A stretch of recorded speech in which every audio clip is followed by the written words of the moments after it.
So today I'm going to discuss demographic dividend, which we had mentioned and which is a very, you can say it is the term in demography and Indian economy.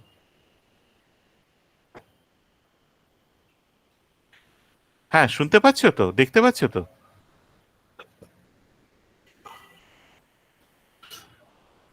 Okay. Yes, sir. Okay. Now, what do we mean by demographic dividend? Okay. See, what happens is, as you know, that when we looked at the theory of demographic transition, or when you constructed age pyramids, you can have a rising share of the working age population. Okay. If you go back to the earlier slides,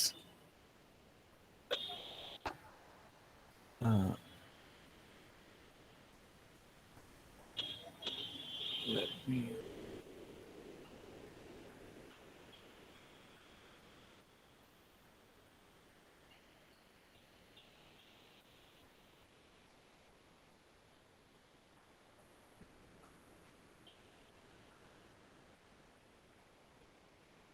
দাঁড়া আমি তোমাদের একটু দেখাচ্ছি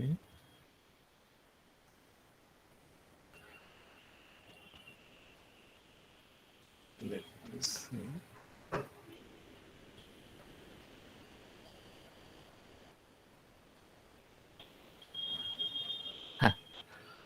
So you can see over here that this is the working age population. And if you look at this working age population, it is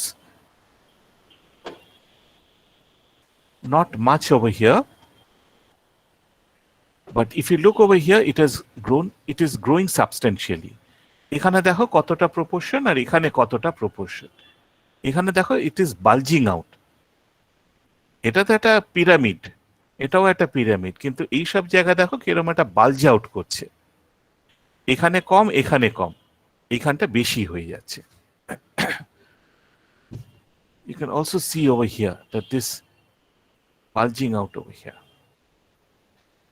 So what we have is, this is called the age pyramid. In fact, if you look at the age pyramids that you have constructed, in some of them, you will see that you have a bulging out of the population. Sorry, just 1 second, please.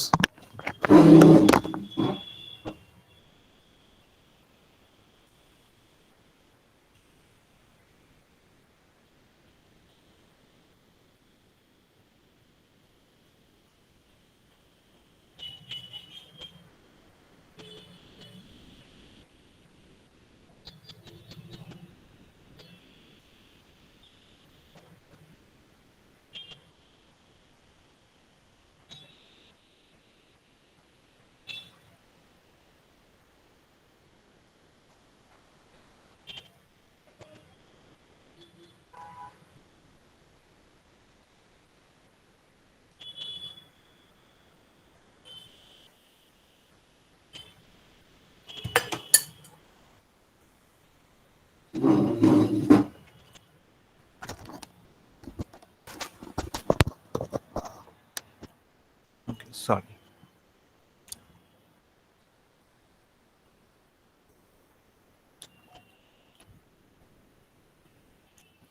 So you can see that there's a rise in the share of working age population in a country or region for that matter. So basically it implies an increase in the supply of labor. The supply curve of labor shifts out. You can think of it in this manner. This can lead to an increase in the rate of economic growth. Simply put, this is what is demographic dividend. You have a rise in the labor force, and this implies that your growth rate too should increase. Now, when does the demographic dividend occur? It occurs when your birth rate is falling. Therefore, the lower part of the age pyramid, the 0 to 14 group, becomes smaller in size. The young age dependency ratio decreases, and there's an increase in the working age bars, the working age part of the demography of the age pyramid. Now, why are we so excited about the demographic dividend? The reason is that it is the Asian countries which are going through this type of demographic transition, the rapid decline in fertility. The European countries, North American countries, they have already passed through this transition long before us. So now it's the turn of the Asian countries to experience declines in fertility, and it is being hoped that this demographic dividend, the growth in the working age population, will provide conditions or enable the countries to accelerate the economic growth and become superpowers. So we are only going to have superpowers. There will be no weak countries. Now, what is the relation between demographic transition and dividend? So you know that the demographic transition has certain stages. One stage was that the fertility is very high, but the mortality is declining. So you have a large number of persons below 15 years, which means that a young age dependency ratio will be high. In the second phase, fertility rates will fall, leading to a reduction in the child population. Fertility rates falling means every couple has a lesser number of children. However, fertility has fallen, but only in this generation. In the earlier generations, fertility was high, and these children are now growing up. So that means they are entering becoming part of the working age population and entering the labor force. So that means the dependency ratio, which all of you know is defined as dependence by workers, this ratio is going to fall. Your dependence is falling because of fall in fertility rate, current fertility decline, but the past fertility was high, so that means the number of workers is high. In the third phase, these workers are now going to become old. They're going to leave the working age. They're going to leave the workers' labor market and become part of the older dependents, the aging of the population. So, although James, I'm teaching this from James's book. So James calls this the first phase, but if you recall the different phases of the demographic transition, this should actually be the second, third, and we can call this the fourth phase, which is being manifested in recent term. Thanks. So the demographic dividend will occur in the so-called third phase, when the fertility is falling, leading to a reduction in child population.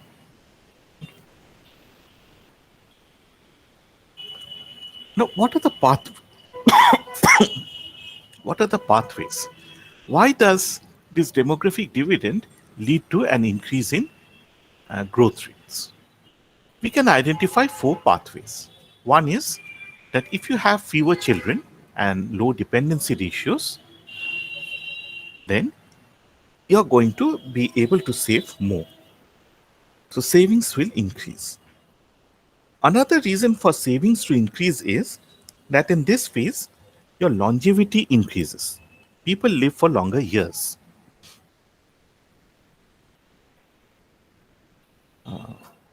The second pathway is that the entry of women into the workforce, into the labor market.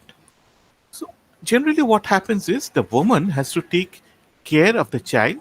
She is pregnant, she cannot work, and after the child is born, she has to look after the child. So child care. So these two ties the woman to households. But if you have lower fertility, a lesser number of children, in fact, there was a study by Partho Dasgupta Sir Partho Dasgupta, which estimated that in Africa, a woman spent about one third of her life either on bearing a child or on looking after the children.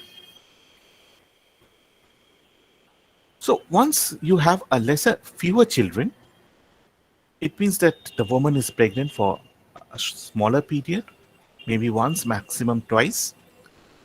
The childcare time also reduces. So now the woman is free to leave the household and join the workforce. This increase in number of laborers can lead to a spurt in the economic growth. Now, can you tell me what is the problem in constraint in developing countries? Is it labor or capital?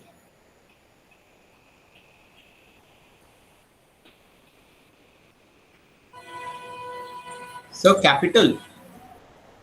It is capital. But how can we? What happens to capital if you, in this case, you're increasing the labor supply? Sir, But what capital per happens? unit of labor is declining. Yeah. See, if your savings is also going to go up, then it is possible. It depends on the different rates of labor supply and savings. What can happen is savings per worker can increase also, right? So you can have constant capital per worker or even increasing capital per worker. If you just had this aspect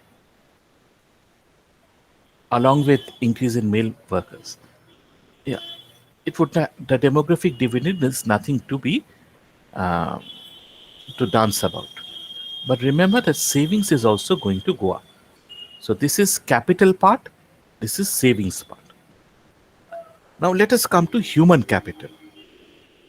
Fewer children means that the adults can invest more on their health. So if the health goes up, the productivity also will increase. There has been various studies which have examined the relation between health and productivity. And all these studies have shown that if you can spend on the health of workers, their productivity will increase. And the importance of productivity in growth has been shown in literature, notably by Lucas in 93. He showed that productivity was a major reason underlying the East Asian growth experience. Fourth, you have government expenditure. See, if you have a large number of children, the government has to spend on education and health. They have to set up schools, hospitals, and so on.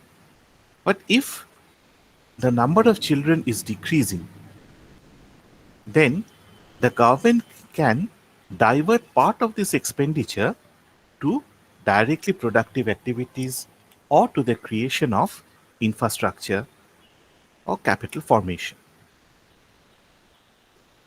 So we can think of this in the following ways. This is the increase in capital. Sorry, this is the increase in labor,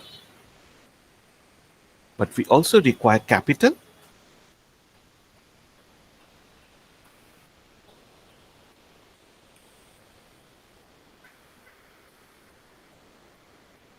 But the good thing about demographic dividend is that you have savings which can lead to more capital.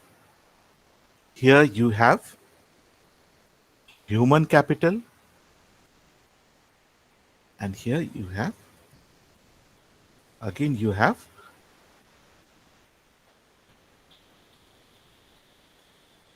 more capital and infrastructure.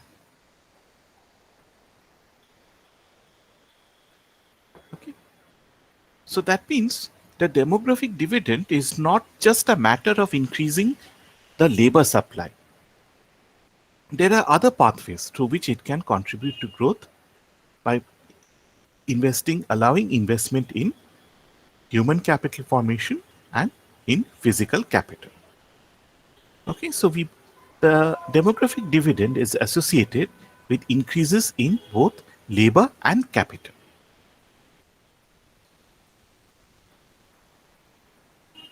Now, if we turn to the empirical evidence, if the working age population increases, is the economic growth? So, Bloom looks at 78 Asian and non Asian countries, which shows a very powerful positive impact of growth of working age population on economic growth. So, he looks at the 78 countries, shows that if the working age population grows, economic growth will also go up. Anderson looks at data from Scandinavian countries starting from 1980s. He got similar findings. Navanitham found a positive impact, also confirmed this for Southeast Asia. But when he turned to South Asia, there was no relation between economic growth and working age population. In Latin America, again, Bloom et al. Found that you had a transition in the age structure, working age population increased, but growth did not occur. Studies for India shows that demographic change has occurred, but by itself it is not sufficient to provide an upward push to the it's not enough to accelerate economic growth. So this leads to pessimism about demographic dividend.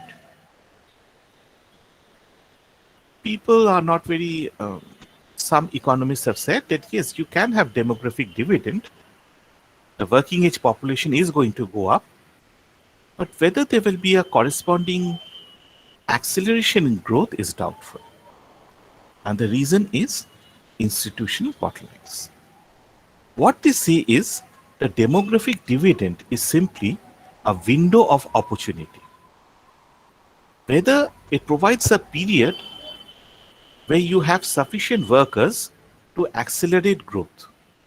But whether you can take advantage of this depends upon the policy environment.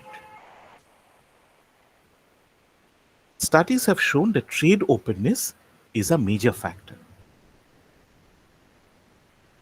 If you have a large part of your GDP is exported, so X plus M by GDP, this ratio is very high, then you have foreign markets. You can bring in inputs from outside. So that there will be no other supply side constraints apart from labor. You can also have markets.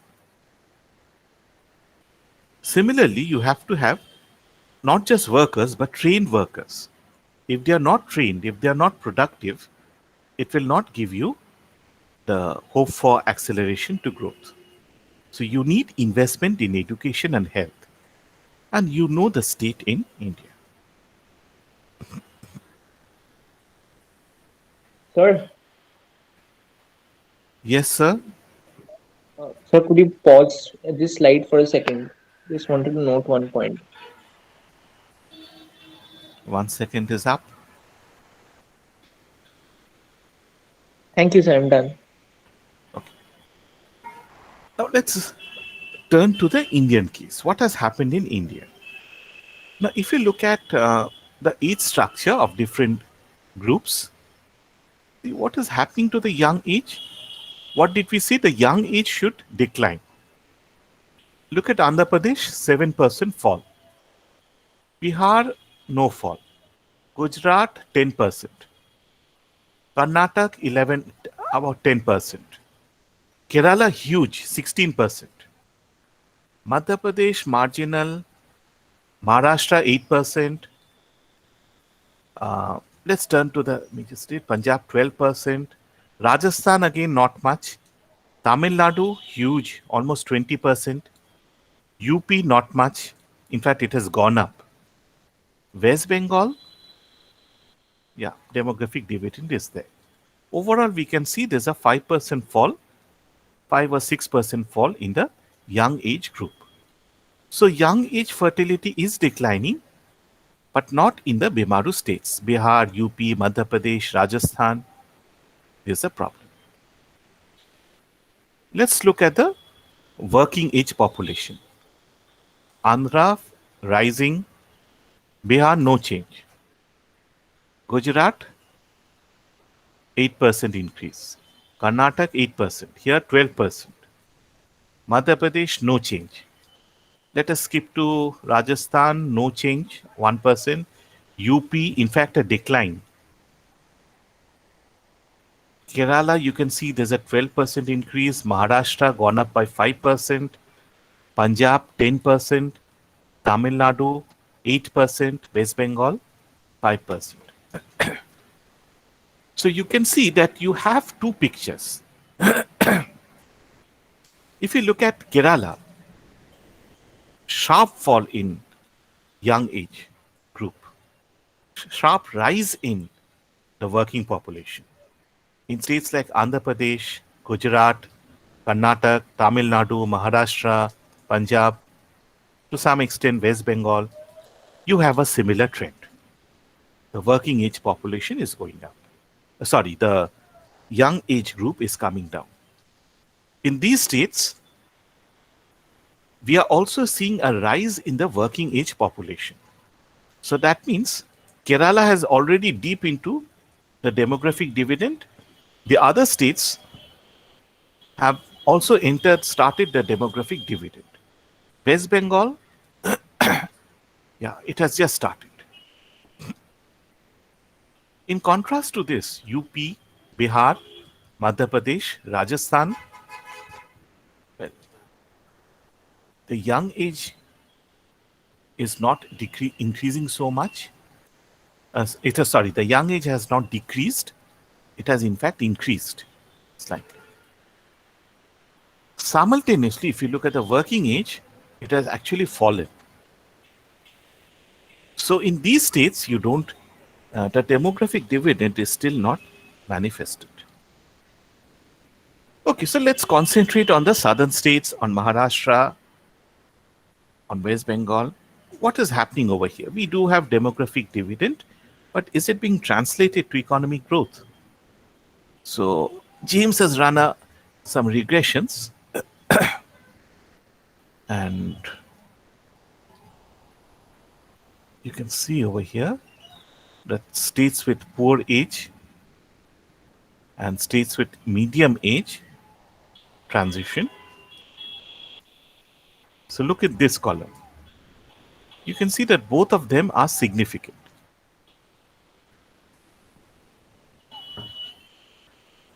So there's a positive relation between population and economic growth.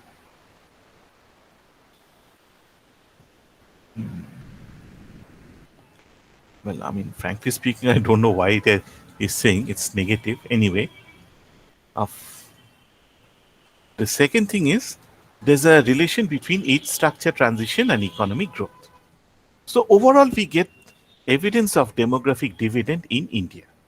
Okay. If you look at the dependency ratio at the national level, it is falling since the 70s. Very sharp fall from over 90 to below 70. If you look at the population growth rate by age groups, this is the working. It's rising, it has fallen, but it's still pretty high. Child, it has fallen sharply. So that means the base of the pyramid is going to fall in the future. But what is concerning is this one, the 60 plus. This is on the rise. So the demographic dividend, as we'll see later on, can become a demographic curse. Now so by and large what we can see is there is evidence that the working age population is going up. It's going up for most of the states. There are some states, the Bimaru states, where the working age population is not going up. It is the young age group which is increasing. But in most of in the southern states, in western India, in parts of in West Bengal, we are experiencing a demographic dividend. So other pathways, what is happening to the other pathways? One was savings. Well, savings has gone up. You can see in this diagram. It's gone up like this. But the question is it due to the decline in the young age fertility, an increase in, or due to an increase in the working age population, or simply because per capita income has gone up? Remember that from the 80s onwards, particularly from the 90s, the growth rate really increased due to the liberalization policies. As a result of this, savings is bound to increase. So we can't really say that savings has gone up because of demographic dividend.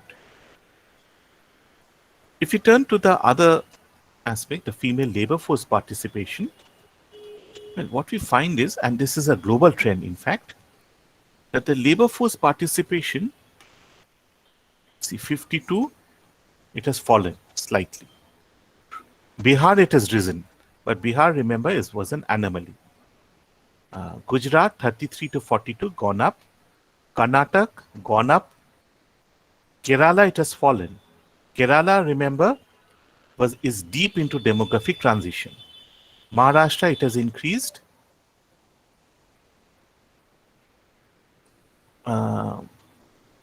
Punjab, gone up. Tamil Nadu, you can see that from 91, the increase is marginal. West Bengal, it has gone up. Now, if you look at the Bimaru states, 22, 25, 35, increasing. Rajasthan, 35, 46, 54. UP, 13, 20, 28. Madhya Pradesh, 48, 52, it has fallen. So, they have risen in states generally which have not experienced demographic transition. So, neither savings nor female labor force participation can be really attributed. I mean, savings has gone up, labor force participation has come down. In fact, if you bring in 2011, you'll see that it has gone down still further. Spending on education, health and education, it's supposed to go down.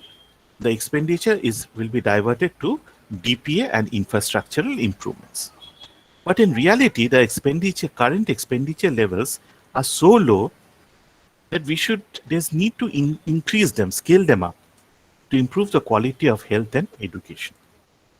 So they will not decline. I mean, what the government is doing is to reduce it, but it is leading to a deterioration in quality. So if you look at the regional variations, different states, I mean, all the states are experiencing some sort of demographic transition, but at different speeds. So that means different states are at different positions. Kerala far ahead in demographic transition. In fact, Kerala is almost at the end of demographic dividend. Bihar, UP, they haven't even started the demographic dividend. So what has happened so far, what will happen in the future is likely to vary. So if you look at these are the southern states. If you look at the southern states, and these are the Bimaru states, we will see that in the southern states, growth has really accelerated. Okay. Demographic dividend has gone up, but growth has accelerated significantly. Bihar, these states, well, it's only here that there is some demographic dividend. The growth rate too has gone up, but not as much as in the southern states. Now, why are we focusing so much on the Bimaru states? They contribute 40% of India's population, and they are expected to contribute 52%, more than half of the increase in the coming years.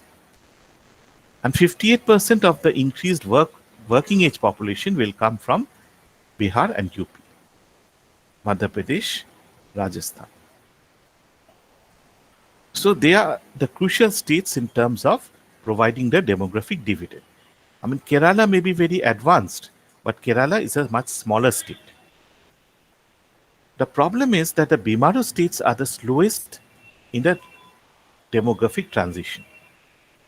Okay, when they're passing from stage 1 to stage 2 and then to stage 3, where the demographic transition will occur, this transition is slowest.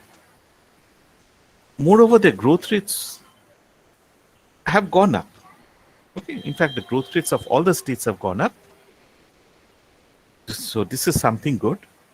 But if we look at what is the additional growth beyond what can be explained by demographic dividend. So we look at the ratio of demographic dividend to per capita growth. And if this ratio is greater, it means the demographic dividend has not been exploited. And what we find it, that states which perform better with respect to infrastructure, health, education, they have performed well in exploiting the demographic dividend and also in generating additional growth. Bihar and UP have very low workforce participation. They are hamstrung by the lack of gainful employment opportunities. Their markets are limited because they are landlocked. They have a skilled labor, but it is not confined within the state. They move out because of the lack of gainful employment. So as a result of this, the demographic dividend in India is an opportunity, but only an opportunity. There are constraints: training the workers, increasing productivity, supplying capital, creating markets. And unless the government takes measures to ease the constraints, the demographic dividend will become a demographic curse. Currently there's a bulge in the working age group. This will become a bulge in the aged population. So the graying of population will lead to various problems, challenges of family and society. Who will look after the children? You will have aged people without any children. You need special care for the children and not just emergency healthcare, the daily healthcare. Their mobility is hampered. So they may not always be able to move out, particularly if they live alone. They will not be able to move out and seek healthcare. So what is the solution? Markets, institutions. I mean, if you just rely on institutional response by private response, I mean, the scenario is not very good. You have old age homes propping up, but you have institutions which will set up healthcare facilities at your home. But it's not access. I mean, it's costly. So access is limited, quality is poor. So the demographic dividend in India is likely to become a demographic curse. The time is passing. I mean, countries like Philippines have been able to take advantage of the demographic dividend, but in case of India, we are heading towards trouble.